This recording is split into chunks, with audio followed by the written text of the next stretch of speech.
Hi, my name is Dr. Tom Scheiding, and this is the Principles of Econ 1 course that is being offered during the summer. I wanted to make a brief video just to give you an overview of how this course will be run. I'm going to go over the syllabus and just go over the D2L site. I'm sure you can do this all on your own, but sometimes it's helpful just to watch a video just to see how it's done. Okay, so well, let me start with the syllabus here then first. For the syllabus, I give you my email address. It's by far the best way to contact me. I am here during the summer, but not very often, and probably if you knocked on the door, I wouldn't even be expecting anyone. So, depending on the mood I'm in, I might not even answer the door. So, that doesn't mean I'm not willing to meet anyone that's in the area, but you probably should just send me an email first. Don't hesitate to send me an email. I'm also pretty good about getting back to people rather quickly. It is the summer. I'll try, if it's during the week, I'll get back to you that day, or at least within a day and a half, so 36 hours. But I should be pretty quick on getting back to you. And the reason why I need to be is because this is only a 4-week course. So let's go over what this is then. So this course is the first in a 2-course sequence. Some of you who are required to take this for your major, you are probably being required to take both. For some of you who are taking this as a general education requirement, you may be only required to take this one course. This is basically going to be a course that introduces you to what the discipline of economics is overall, but then focuses specifically on macroeconomics, or the study of the economy as a whole. So I give you an overview of what we'll actually be talking about in a macroeconomics course, and then you'll see that I have my student learning goals and outcomes. These are things that I do take seriously. I do try to design the course so that you learn these areas. Here's the textbook. It's Hubbard and O'Brien. It should be a big white textbook. I strongly encourage you to get this book as soon as possible. It takes instructional resources technology, I think, a week to send you a book and everything. Given that this is only a 4-week course, you don't want to be without it, especially given that there are assignments and tests due that first week. Now, this course will require a great deal of your time. I say this because online course makes more of the responsibility on you to be able to allocate your time. So, this is like having another full-time job for 40 hours a week for 4 weeks. So keep that in mind as you schedule things. Now,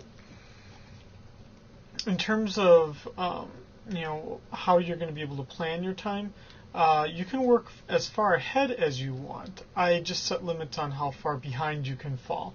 In this case, we'll see that I'm going to divide this course into 3 parts.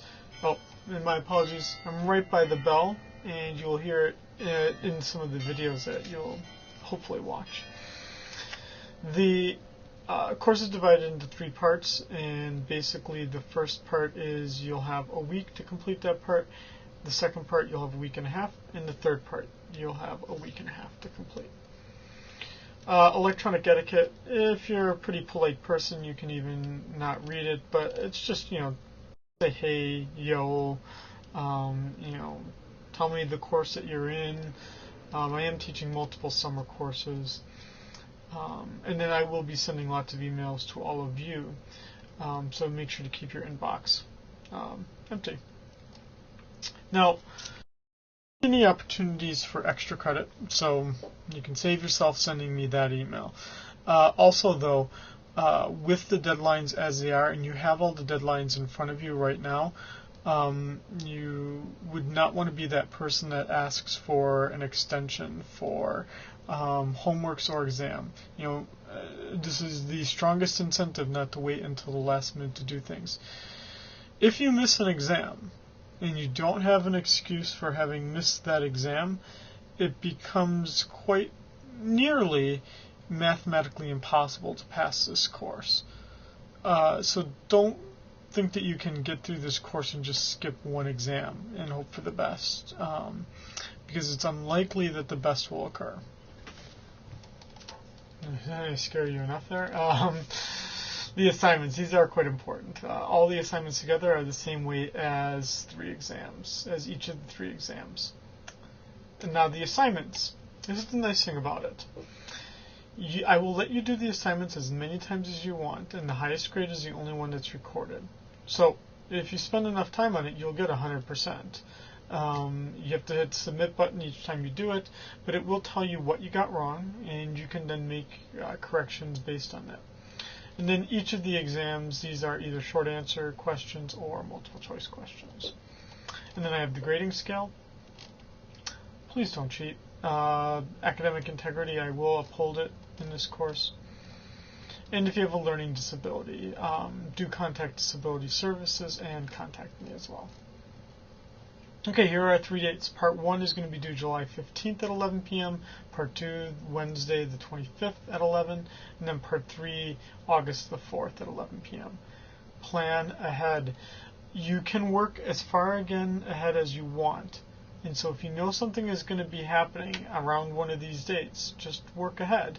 Don't think that, you can pull in a 15-hour day and do the exam all on the 15th, because it probably will not happen. And then I just have an outline of the schedule. Now, for each of these chapters, there are videos that I've made, and that's where I want to show you now the D2L website. So on the D2L website, you'll see something like this here. There are 3 tabs that are of most importance. Obviously the grades, your grades would be on there. Quizzes. Under the quizzes function, you will see both our homeworks and the exams. I've organized it so that you see that these 2 exams are associated with this. These 2 homeworks are associated with this exam. These 2 homeworks are associated with this exam. These 2 homeworks are associated with this exam. All appear right in a row. So it should be pretty easy here. So all the stuff that you do in terms of homework and exams will all appear under the quizzes tab. And then for the content, let me say this as well. You get unlimited attempts and you should have no time constraints in terms of your homework. But for the exam, you will see you get only 1 attempt. And with that 1 attempt, you'll see again, I let you start it as soon as basically the course starts. But then you have only until that deadline for each part, in this case the 15th. And you will have an 1.5-hour time limit that I will, or that the system will enforce. So you'll have 90 minutes for each exam. Under the content tab, you will see the syllabus that I've just talked about. You will see typed up lecture notes for each of the chapters. These are chapter notes that I have typed up myself, drawing from the Hubbard and O'Brien textbook.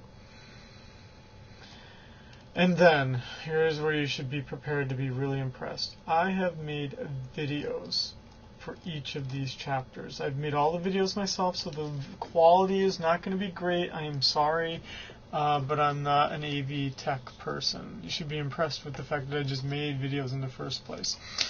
You'll see that these videos have multiple parts. This is just because of constraints within the system.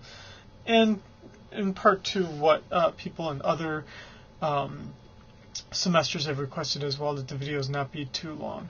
So these videos are each about like 10 minutes or so long, 5 to 10 minutes long. And then you'll see that for each of the 3 exams, I make a study and review guide and provide a copy of the old exam. Okay, so that's this course, Econ 210. Send me any emails if you have any questions. But I look forward to working with you for the second session of the summer.